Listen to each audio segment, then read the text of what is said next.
सुप्रभात बच्चों।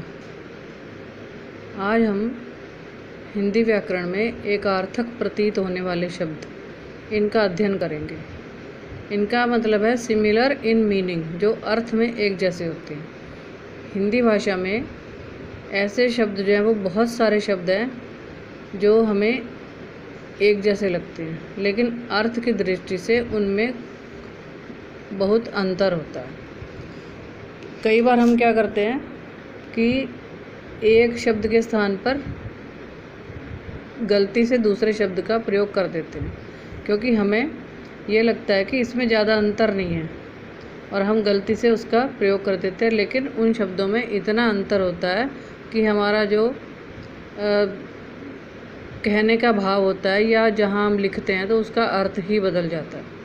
इसमें कई सारे शब्द हैं, जैसे ये है अधिक और पर्याप्त। अधिक का मतलब होता है आवश्यकता से अधिक, मतलब ज़्यादा होना, और पर्याप्त का मतलब होता है जितनी हमें आवश्यकता है उतना ही हो हमारे पास, आवश्यकता के अनुरूप, मतलब जितनी हमें ज़रूरत है उतनी वस्तु हमारे पास हो। और अधिक का मतलब है जितनी ज़रूरत है उससे ज़्यादा। अनिवार्य और आवश्यक। अनिवार्य का अर्थ होता है जिसके बिना संभव ना, मतलब जो काम ऐसा होता है, कोई वस्तु हो या व्यक्ति हो कि इस व्यक्ति का आना अनिवार्य है या इस वस्तु का होना ज़रूरी है, अनिवार्य है, तो वो उसके बिना वो काम हो ही नहीं सकता। मतलब अगर ये व्यक्ति नहीं आएगा तो वो काम नहीं होगा, या ये वस्तु अगर वहाँ पर हमें नहीं मिलेगी तो हमारा वो काम संभव नहीं हो पाएगा। और आवश्यक का होता है ज़रूरी, मतलब ज़रूरी तो है लेकिन नहीं भी होगी तो भी चल सकता है। तो अनिवार्य का मतलब होता है जिसके बिना कोई काम संभव नहीं हो पाता। इसके बाद है अनुभव और अनुभूति। अनुभव का मतलब होता है एक्सपीरियंस, कि हम जब कोई भी काम करते रहते हैं तो हमें उससे अनुभव प्राप्त हो जाता है।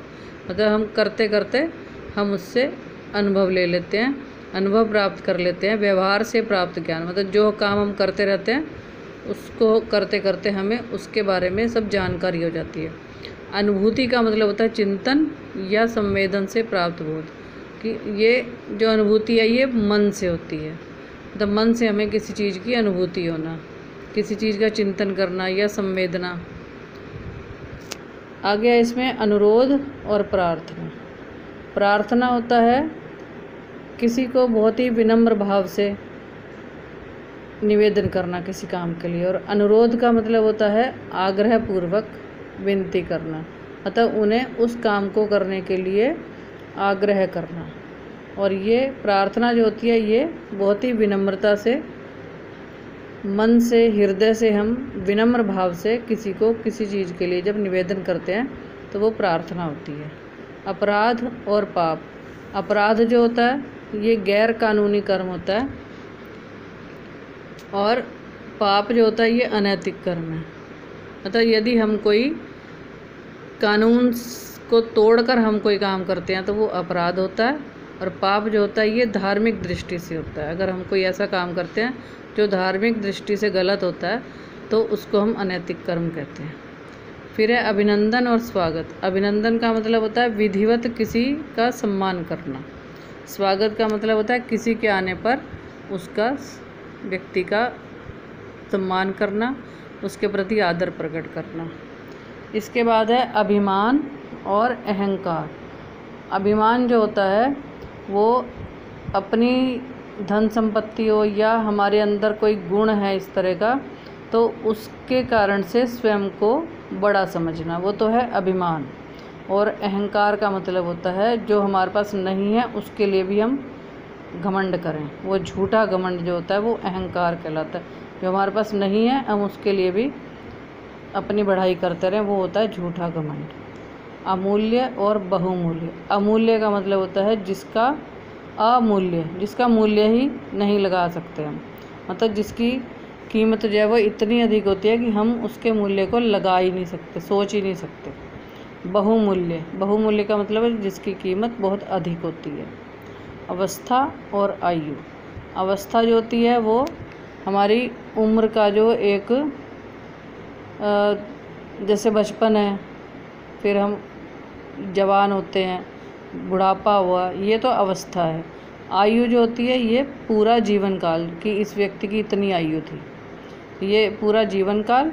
और ये अवस्था का मतलब होता है उम्र, मतलब बचपन है या जवानी है, बुढ़ापा है, ये अवस्था होती है। इसके बाद है इसमें अस्त्र और शस्त्र।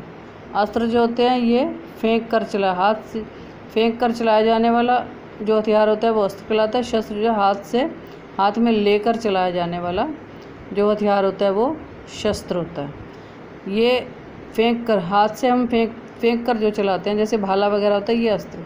और शस्त्र जो होता है जैसे धनुष, हाथ में लेकर हम उसको चलाते हैं।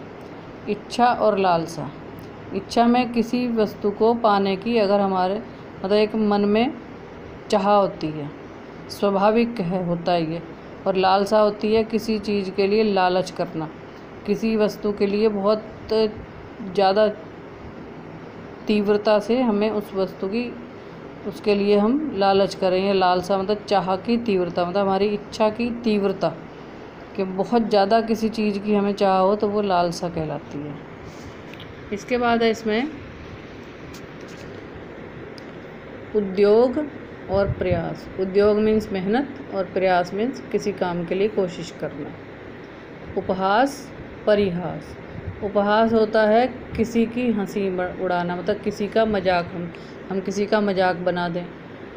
कोई व्यक्ति अगर किसी में कोई कमी होती है तो हम उसका कई बार उस कमी को लेकर उसका मजाक बनाते हैं, तो वो उपहास कहलाता है। और परिहास होता है आपस में एक दूसरे से हंसी मजाक करना, केवल मनोरंजन के लिए। कष्ट और कलेश। कष्ट जो होता है वो सभी पर, जितने भी शारीरिक दुख होते हैं ये कष्ट कहलाते हैं। और क्लेश होता है ये मानसिक दुख होता है। फिर है कार्य और कर्तव्य। कार्य है सामान्य आवश्यक कर्म, जो भी काम हम करते हैं वो जिन कामों की हमें करने की आवश्यकता होती है वो सब आवश्यक कर्म जो होते हैं ये सब कार्य कहलाते हैं। और कर्तव्य होते हैं जिन कार्यों को हमें करने की जिम्मेदारी दी जाती है, तो वो हमारा कर्तव्य हो जाता है। जैसे बच्चों का कर्तव्य है कि वो पढ़ाई करें, ये उनका कर्तव्य है, तो ये जो है इसको हम कर्तव्य बोलते हैं। तो इस तरह से ये मैंने आपको 15 जो है ये एकार्थ प्रतीत होने वाले शब्द बताए हैं। इन्हें आप अपनी कॉपी में लिखेंगे। इसकी मैं आपके पास बुक तो होगी वैसे, फिर भी मैं आपको इसकी पिक जो है वो मैं आपको भेज दूँगी ताकि आप इस अपनी कॉपी में इसको कर लें।